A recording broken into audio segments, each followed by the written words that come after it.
Hello friends, welcome to my channel nutrition Gyan. This is your nutritionist Ankita Sena. इस video में मैं जो टॉपिक डिस्कस करने जा रही हूँ that is hair fall. Hair fall जो है वो आजकल के सिनेरियो में एक बहुत मेजर प्रॉब्लम बनती जा रही है, क्योंकि होता क्या है, हम अपनी लाइफस्टाइल में इतना ज़्यादा बिजी हो चुके हैं, इतना ज़्यादा स्ट्रेस आ गया है लाइफ में, प्रॉपर स्लीप नहीं हो पाती, बहुत जंक फूड खाने लगते हैं, जिसकी वजह से होता क्या है, सबसे पहले इफेक्ट हेयर्स पे आने लगता है और हेयर धीरे धीरे गिरना शुरू हो जाते हैं। हेयर फॉल कैसे शुरू होता है, पहले थोड़े थोड़े बाल गिरेंगे, फिर उसके बाद बाल बहुत हल्के होना शुरू हो जाते हैं, थिनिंग होने लगती है बालों की, फिर उसके बाद बाल जहाँ पे भी आप बैठे हैं वहाँ गिरने लगेंगे या पिलो पे आपको बाल दिखने लगेंगे और फिर धीरे धीरे वो स्कैल्प दिखने लगता है। तो इस तरीके से प्रोग्रेस होता है हेयर फॉल का। इसलिए हमें हेयर फॉल उसी समय रोक लेनी है जब वो इनिशियल स्टेज में स्टार्ट हो, तो आप काफ़ी हद तक उससे कंट्रोल कर लेंगे और वो प्रॉब्लम वहीं रुक जाएगी। क्योंकि बहुत एडवांस स्टेज में अगर हेयर फॉल होने लगती है तो उसको कंट्रोल करने में काफ़ी प्रॉब्लम आती है। सो इस वीडियो में मैं जो आपको बताऊंगी, आपको रीजंस बताऊंगी हेयर फॉल होने के, क्या मेन रीजंस हैं, फिर मैं आपको ये बताऊंगी क्या न्यूट्रिएंट्स आपको ज़रूरत हैं जो हेयर फॉल को रोकने के लिए और नए हेयर ग्रोथ कराने के लिए हैं, और कुछ ऐसी होम रेमेडीज़ बताऊंगी जिसमें मैं आपको एक होममेड ऑयल बताऊंगी, एक होममेड कंडीशनर बताऊंगी, एक होममेड प्रोटीन पाउडर बताऊंगी जिसको आप घर पे ही बना सकते हैं और काफ़ी हद तक आप अपने हेयर फॉल को रोक सकते हैं और नई हेयर ग्रोथ करा सकते हैं, हेयर लंबे करा सकते हैं अपने। पूरा वीडियो देखिएगा फ्रेंड्स, ताकि आप कुछ मिस ना कर जाएं। सबसे पहले मैं स्टार्ट करती हूँ क्या रीज़न्स हैं हेयर फॉल होने के। सबसे पहला इंपॉर्टेंट रीज़न जो है वो है न्यूट्रिशनल डेफिशिएंसी। न्यूट्रिशनल डेफिशिएंसी के थ्रू बहुत ज़्यादा होने लगा है हेयर फॉल, क्योंकि हम प्रॉपर न्यूट्रिशन नहीं ले रहे हैं, जंक फूड्स खा रहे हैं, जिसकी वजह से हेयर्स में बहुत प्रॉब्लम आने लगती है और हेयर फॉल होने लगता है। सेकेंड इंपॉर्टेंट रीज़न है स्ट्रेस। स्ट्रेस इतना ज़्यादा बढ़ गया है आजकल की लाइफस्टाइल में कि कुछ ऐसे हार्मोन सेक्रेट होते हैं जब बॉडी में बहुत स्ट्रेस लेवल बढ़ जाता है, जिसकी वजह से हर बॉडी के पार्ट पे कुछ ना कुछ प्रॉब्लम शुरू हो जाती है और बालों में भी उसका इफेक्ट आता है और बाल गिरना शुरू हो जाते हैं। थर्ड इंपॉर्टेंट फैक्टर इज़ जो बहुत ज़्यादा वेट लॉस करते हैं लोग, उनमें हेयर फॉल की प्रॉब्लम बहुत पाई गई है, क्योंकि वो अपने फैट को बहुत रिस्ट्रिक्ट कर देते हैं। और फैट रिस्ट्रिक्ट करने से होता क्या है, जो फैट सॉल्युबल, फैट में घुलने वाले जो विटामिन्स होते हैं वो बॉडी में एब्जॉर्ब नहीं हो पाते हैं और जिसकी वजह से हेयर फॉल होने लगती है। क्योंकि वो हेयर की ग्रोथ के लिए और हेयर फॉल रोकने के लिए बहुत ज़रूरी है, जिसमें vitamin A, vitamin D and vitamin E बहुत ज़रूरी विटामिन होते हैं। तो उनमें काफ़ी ये प्रॉब्लम पाई गई है हेयर फॉल की। फिर कुछ ऐसे डिसऑर्डर्स हो जाते हैं जिसमें हार्मोन्स चेंज होने लगते हैं, जिसकी वजह से हेयर फॉल प्रॉब्लम होने लगती है, जैसे थायराइड डिसऑर्डर है या पीसीओडी है या आफ्टर डिलीवरी, प्रेगनेंसी के बाद बहुत कॉमन है हेयर फॉल होना। ये एक रीज़न है। फिर एक और रीज़न जो है वो है हेरिडिटरी, जो आपकी जीन्स में होता है। अगर हेरिडिटरी फैक्टर से हेयर फॉल हो रही है, जो ज़्यादातर मेल्स में देखा जाता है, तो उसमें आप ज़्यादा कुछ कंट्रोल नहीं कर सकते हैं क्योंकि वो जेनेटिक है। पर बाकी चीज़ें आप काफ़ी हद तक एक proper diet, proper good lifestyle follow करने से आप काफ़ी हद तक उसे कंट्रोल कर सकते हैं। अब मैं बताती हूँ क्या न्यूट्रिएंट्स की ज़रूरत है आपको हेयर फॉल को रोकने के लिए। तो सबसे इंपॉर्टेंट न्यूट्रिएंट है दैट इज़ प्रोटीन। प्रोटीन जो है इसलिए इम्पॉर्टेंट है क्योंकि हमारे जो बाल होते हैं वो प्रोटीन के बने होते हैं। प्रोटीन रिच डाइट लेना बहुत ज़रूरी है हमें। तो उसमें हम क्या कर सकते हैं, सिंपली हमें अगर आप वेजिटेरियन हैं तो आप दाल ले सकते हैं, आप पनीर ले सकते हैं, आप दूध ले सकते हैं, दही ले सकते हैं, छोले राजमा ले सकते हैं, सोयाबीन ले सकते हैं, बहुत अच्छे सोर्स होते हैं प्रोटीन के। आप 2 कटोरी दाल ले सकते हैं, 1 कटोरी छोला ले सकते हैं, आप लगभग 50 ग्राम सोयाबीन ले सकते हैं, लगभग 300 ml दूध ले सकते हैं, 100 ग्राम आप पनीर ले सकते हैं। तो आप एक एक दिन में कुछ ना कुछ आइटम इंक्लूड कर सकते हैं अपनी डाइट में।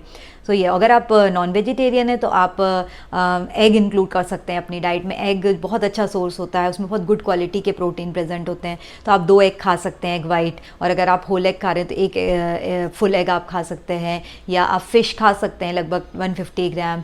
अगर आप चिकन ले रहे हैं तो लगभग 150 ग्राम आप चिकन भी ले सकते हैं। तो इस तरीके से आप अपनी प्रोटीन की रिक्वायरमेंट पूरी कर सकते हैं। नाउ सेकेंड इंपॉर्टेंट जो न्यूट्रिएंट है that is iron. Iron is very important for to control hair fall. Hair को गिरने से रोकने के लिए आयरन बहुत ज़रूरी है। क्यों? क्योंकि आयरन जो है वो हीमोग्लोबिन बनाने में हेल्प करता है। और जो हीमोग्लोबिन है उसका काम क्या है बॉडी में? उसका काम ये है कि वो बॉडी के जितने भी सेल्स हैं उसमें न्यूट्रिएंट्स को ट्रांसफ़र करता है, चाहे वो बॉडी के किसी भी पार्ट की सेल हो या आपके हेयर्स की सेल हो, हेयर के फॉलिकल्स हो, उनमें वो न्यूट्रिएंट देता है और ऑक्सीजन सप्लाई करता है। तो अगर वो प्रॉपर आयरन नहीं होगा, हीमोग्लोबिन नहीं बनेगा, तो डेफिशिएंसी की वजह से प्रॉपर न्यूट्रिएंट्स हमारी बालों की जड़ों में नहीं मिलेंगे, ऑक्सीजन नहीं मिलेगा, जिसकी वजह से बाल टूटना शुरू हो जाते हैं। इसलिए आयरन डेफिशिएंसी बहुत कॉमन रीज़न बन गया है हेयर फॉल होने का। वो आप कैसे ओवरकम कर सकते हैं? आप आयरन रिच डाइट ले सकते हैं, जैसे आप हरे पत्तेदार सब्जियां लीजिए, पालक है, बथुआ है, मेथी है, ये आप अपनी डाइट में इंक्लूड कर सकते हैं। लगभग आप 100 ग्राम के आसपास ले सकते हैं इसे। आप काले चने जो आते हैं वो बहुत अच्छा सोर्स होते हैं आयरन का, वो आप इंक्लूड कर सकते हैं, लगभग 40 से 50 ग्राम उसे आप ले सकते हैं अपनी डाइट में। जो खजूर आते हैं, डेट्स, वो बहुत अच्छा सोर्स होते हैं, तो लगभग 2 खजूर आप दिन भर में खा सकते हैं। सो इससे आपकी आयरन डेफिशिएंसी से आप काफ़ी हद तक ओवरकम कर पाएंगे। फिर नेक्स्ट इंपॉर्टेंट जो न्यूट्रिएंट है that is vitamins. Vitamins 2 category के होते हैं, एक फैट सॉल्युबल विटामिन और एक वाटर सॉल्युबल। तो जो वाटर सॉल्युबल विटामिन होते हैं उसमें विटामिन सी और विटामिन बी बहुत इंपॉर्टेंट है। विटामिन सी क्यों इंपॉर्टेंट है? क्योंकि वो आयरन के एब्जॉर्प्शन में हेल्प करेगा। जब तक विटामिन सी नहीं लेंगे आप तो आयरन नहीं एब्जॉर्ब हो पाएगा और फिर वो प्रॉब्लम बनी रहेगी। विटामिन सी पे मैंने एक डिटेल्ड वीडियो डाला हुआ है जिसका लिंक आपको मेरे डिस्क्रिप्शन बॉक्स में मिल जाएगा। उसमें मैंने उसके डाइटरी सोर्सेज और अगर आप सप्लीमेंट ले रहे हैं तो आपको किस तरीके से लेना है ये पूरा बताया है। फिर विटामिन बी का जो एक इंपॉर्टेंट विटामिन है दैट इज़ बायोटीन, वो बालों के लिए बहुत इंपॉर्टेंट होता है। वो आपको किस में मिलेगा? वो आपको जैसे ब्रोकली है या एवोगैडो नाम का एक फल आता है उसमें मिलता है, या जो शकरकंदी आती है, स्वीट पोटैटो, उसमें मिलता है वो बायोटीन। अगर आप नॉन वेजिटेरियन है तो एग योक में मिलता है आपको बायोटीन, तो आप वो इंक्लूड कर सकते हैं अपनी डाइट में। फिर फैट सॉल्युबल विटामिन में विटामिन ए बहुत इंपॉर्टेंट है। क्यों? क्योंकि वो बालों का नेचुरल ऑयल जिसको हम सीबम कहते हैं वो बनाने में हेल्प करता है।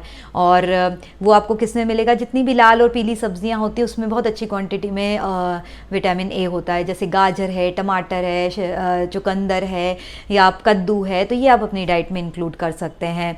फिर vitamin D is most important vitamin. क्यों? क्योंकि ये नए हेयर फॉलिकल, नए हेयर सेल्स को बनाने में हेल्प करता है। अगर विटामिन डी की कमी होगी तो आप कितना भी शैम्पू, कंडीशनर, कुछ भी बाहर से कर लेंगे वो फ़ायदा नहीं देगा। तो इसलिए विटामिन डी की डेफिशिएंसी को ओवरकम करना बहुत ज़रूरी है अगर आप हेयर फॉल को रोकना है और नए हेयर ग्रोथ कराने हैं तो विटामिन डी पे भी मैंने एक वीडियो डाला है, क्या उसके सोर्सेज हैं, क्या अगर आप सप्लीमेंट ले रहे हैं तो उसका क्या लेने का तरीका है, वो भी आपको मेरे डिस्क्रिप्शन बॉक्स में मिल जाएगा, तो आप उसे गो थ्रू कर सकते हैं। तो vitamin D is very important. फिर आया विटामिन ई। विटामिन ई जो है वो हमारे बालों को प्रोटेक्ट करता है, किससे? अल्ट्रावायलेट रेज से, पॉल्यूशन से, डस्ट से, तो वो लेना बहुत ज़रूरी है। वो आपको किस में मिलेगा? वो आपको जितने प्रकार के भी ये ड्राई फ्रूट्स आते हैं वो आप इंक्लूड कर लीजिए, जैसे अखरोट है, बादाम है, उनमें काफ़ी अच्छी मात्रा में विटामिन ई मिल जाता है, तो वो आप इंक्लूड करिए अपनी डाइट में। लगभग आप 4 बादाम, 4 अखरोट खा सकते हैं दिन भर में। फिर नेक्स्ट इंपॉर्टेंट है मिनरल्स। मिनरल्स बहुत इंपॉर्टेंट हैं बालों के लिए, जिसमें जिंक और सल्फ़र बहुत इंपॉर्टेंट है। तो जिंक का जो नेचुरल सोर्स है, जैसे जितने भी प्रकार के सीड्स होते हैं, बीज होते हैं, जैसे सनफ्लावर का बीज है, पम्पकिन का बीज है, या अलसी का बीज है, फ्लैक्स सीड्स, वो आप अपनी डाइट में इंक्लूड कर सकते हैं। 1 चम्मच आप दिन भर में खा सकते हैं। फिर सल्फ़र का जो नेचुरल सोर्सेज है, न्यूट्रिशनल सोर्स हैं, उसमें है जितनी भी क्रूसीफेरस फैमिली की सब्जियां, जैसे कि गोभी है, पत्ता गोभी है, ब्रोकली है, ये आप इंक्लूड करिए डाइट में, तो इससे बहुत अच्छी क्वांटिटी में सल्फ़र मिलता है और वो भी हेयर फॉल को रोकने में बहुत हेल्पफुल रहता है। या प्याज, अनियन बहुत इंपॉर्टेंट सोर्स है सल्फ़र का, उससे भी वो भी आप खा सकते हैं, अपनी डाइट में इंक्लूड कर सकते हैं। वो भी काफ़ी हेल्पफुल रहता है हेयर फॉल को रोकने के लिए और नई हेयर ग्रोथ कराने के लिए। इसलिए अनियन के ट्रीटमेंट्स भी आजकल बहुत चल गए हैं। कई तेलों में, कई क्रीम्स में जो हेयर के लिए आती हैं उसमें अनियन ऑयल यूज़ किया जाता है, तो इसलिए बहुत इंपॉर्टेंट होता है ये भी मिनरल। अब नेक्स्ट हम आते हैं ओमेगा 3 फैटी एसिड्स। ये भी बहुत इंपॉर्टेंट है हमारे बालों के लिए, क्योंकि वो एक नेचुरल शाइन, बालों की एक नेचुरल ऑयल बनाने में हेल्प करते हैं, जिसकी वजह से बाल बहुत ब्रिटल या कड़े कड़े नहीं होंगे और वो एकदम से टूटेंगे नहीं, तो वो लेना बहुत ज़रूरी है। वो भी जितने प्रकार के भी सीड्स हैं या ड्राई फ्रूट्स होते हैं उनमें काफ़ी अच्छी क्वांटिटी में होता है, तो वो आप इंक्लूड कर सकते हैं। या अगर आप नॉन वेजिटेरियन है तो आप fish is a very great source of omega 3 fatty acid, तो आप उसको भी इंक्लूड कर सकते हैं अपनी डाइट में। तो ये तो कुछ इंपॉर्टेंट न्यूट्रिएंट्स हो गए जो आपको अपनी डाइट में इंक्लूड करने हैं हेयर फॉल रोकने के लिए। अब मैं आपको कुछ ऐसी होम रेमेडीज़ बताऊंगी जिसको आप फॉलो करेंगे तो आप काफ़ी हद तक अपने हेयर फॉल को रोक सकते हो, नए हेयर ग्रोथ होती है और बाल लंबे होते हैं। इसमें सबसे पहले एक होममेड ऑयल आपको बताती हूँ। होममेड ऑयल में आपको करना क्या है, आपको सिंपली 150 ग्राम कोकोनट का तेल ले लेना है, 2 चम्मच मेथी दाना फेनुग्रीक सीड ले लेना है और 10 से 12 करी पत्ता दैट इज़ करी लीव्स ले लेनी है और उसको एक पैन में डाल के रखना है और फिर उसको धीमी आंच पे आप गैस पे रख दीजिए। फिर जितने भी उसके न्यूट्रिएंट्स हैं वो सब तेल में चले जाएंगे। जैसे करी पत्ता है, उसमें एंटीऑक्सीडेंट्स बहुत अच्छे होते हैं, उसमें बीटा कैरोटीन विटामिन ए जो होता है वो बहुत अच्छी क्वांटिटी में होता है, वो सब उस तेल में चले जाएंगे। फिर उस तेल को आप 10 to 15 मिनट्स बाद उससे आप ठंडा करके छान लीजिए और स्टोर करके रख सकते हैं। और फिर आप हफ्ते में 2 बार उसी तेल से स्कैल्प पे मसाज करिए और फिर ये काफ़ी हेल्पफुल रहता है हेयर फॉल को रोकने के लिए और बालों को लंबा बनाने के लिए। फिर सेकंड में एक कंडीशनर बताती हूँ होममेड, उसमें करना क्या है, आपको सिंपली आप 1 कप सफ़ेद चावल लीजिए और 4 कप पानी लीजिए और इनको भिगो दीजिए। आपको भिगोना कांच के बर्तन में, इसका आप ज़रूर ध्यान रखिएगा, कांच का बर्तन ही यूज़ करना है आपको। आप कांच के बर्तन में इसको भिगो के रख दीजिए, लगभग आप 24 घंटे तक इसे छोड़ दीजिए। जितने भी न्यूट्रिएंट्स हैं राइस के वो सब उस पानी में चले जाएंगे और वो फर्मेंट हो जाता है पानी, तो वो काफ़ी न्यूट्रिशियस हो जाता है। जितने भी विटामिन मिनरल्स हैं राइस के वो भी सब उसमें आ जाते हैं। फिर उस पानी को आप छान लीजिए और उस पानी को लीजिए और आप अपनी स्कैल्प में उसको लगा लीजिए, चाहे कॉटन बॉल से लगाइए चाहे ऐसे ही हाथ से लगा लीजिए और पूरे बालों में उसे लगा लीजिए और उसके बाद उसे आप 10 to 15 मिनट्स छोड़ दीजिए और फिर उसके बाद आप रिंस कर लीजिए, बालों को धो लीजिए।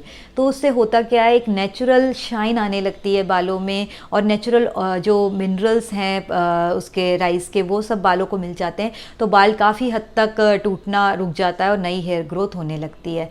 अब मैं आपको एक प्रोटीन पाउडर बताती हूँ जो आप घर पर ही बना सकते हैं। आपको सिंपली करना क्या है, आप इक्वल क्वान्टिटी में बादाम, अखरोट और फ्लैक्सीड ले लीजिए और जो मखाने आते हैं उसे ले लीजिए और उसको आप तवे पे थोड़ा सा ड्राई रोस्ट कर लीजिए। फिर उसके बाद उसे ठंडा करके आप मिक्सर ग्राइंडर में पीस लीजिए और फिर आपको पीसना बहुत ज़्यादा नहीं है, आपको एक कोर्स सा दरदरा सा पाउडर बनाना है, क्योंकि ज़्यादा अगर आप पीस लेंगे तो जितने भी नेचुरल ऑयल्स हैं प्रेजेंट ड्राई फ्रूट्स में वो सब निकल जाते हैं, तो वो इतना इफेक्टिव नहीं रह जाता है। कोर्स सा पाउडर बना लीजिए, उसको स्टोर कर सकते हैं आप 4-5 दिन और फिर उसको आप चाहे तो दूध में डाल के ले लीजिए, चाहे एज इट इज़ ले लीजिए, किसी भी फॉर्म में आप उसे ले सकते हैं। ये भी बालों की ग्रोथ कराने में बहुत हेल्पफुल रहता है और बाल का जो गिरना होता है, एयरफॉल होती है, उसको रोकने में भी बहुत हेल्पफुल रहता है। और चौथा इंपॉर्टेंट चीज़ जो मैं बता रही हूँ दैट इज़ करी लीव्स जो होती है, कड़ी पत्ता, उसको सिंपली आपको क्या करना है, आप 6-7 करी लीव्स लीजिए। जब आप सुबह उठें तो उसको खाली पेट उनको ले लीजिए और उसको प्रॉपर चबाइए, प्रॉपर च्यू करिए, लगभग 5 मिनट तक उसे च्यू करते रहिए और ताकि उसके जितने भी न्यूट्रिएंट्स हैं वो सब बॉडी में प्रॉपरली चले जाएँ। और ये भी एक बहुत अच्छी टिप है बालों के हेयर फॉल रोकने के लिए और नए हेयर ग्रोथ कराने के लिए। ये तो मैंने आपको कुछ ऐसे चीज़ें बताई हैं जो आप फॉलो कर सकते हैं। अगर न्यूट्रिशनल डेफिशिएंसी के थ्रू ये प्रॉब्लम हुई है हेयर फॉल की, तो आप काफ़ी हद तक इन चीज़ों को फॉलो करके कंट्रोल कर सकते हैं। बट अगर कोई और प्रॉब्लम है और इन सब के बाद भी कंट्रोल नहीं हो रहा है हेयर फॉल, तो आप ज़रूर अपने डर्मेटोलॉजिस्ट से कंसल्ट करिए, क्योंकि हो सकता है कि कोई और प्रॉब्लम हो हेयर फॉल होने की, इसलिए वो ज़रूर आप उनसे कंसल्ट करिए। फ्रेंड्स, होपफुली ये इन्फॉर्मेशन आपको हेल्पफुल रही होगी। इस तरीके के न्यूट्रिशनल वीडियो मैंने और भी डाले हुए हैं जिसका लिंक आपको मेरे डिस्क्रिप्शन बॉक्स में मिल जाएगा। Please stay happy, healthy and beautiful. Thank you.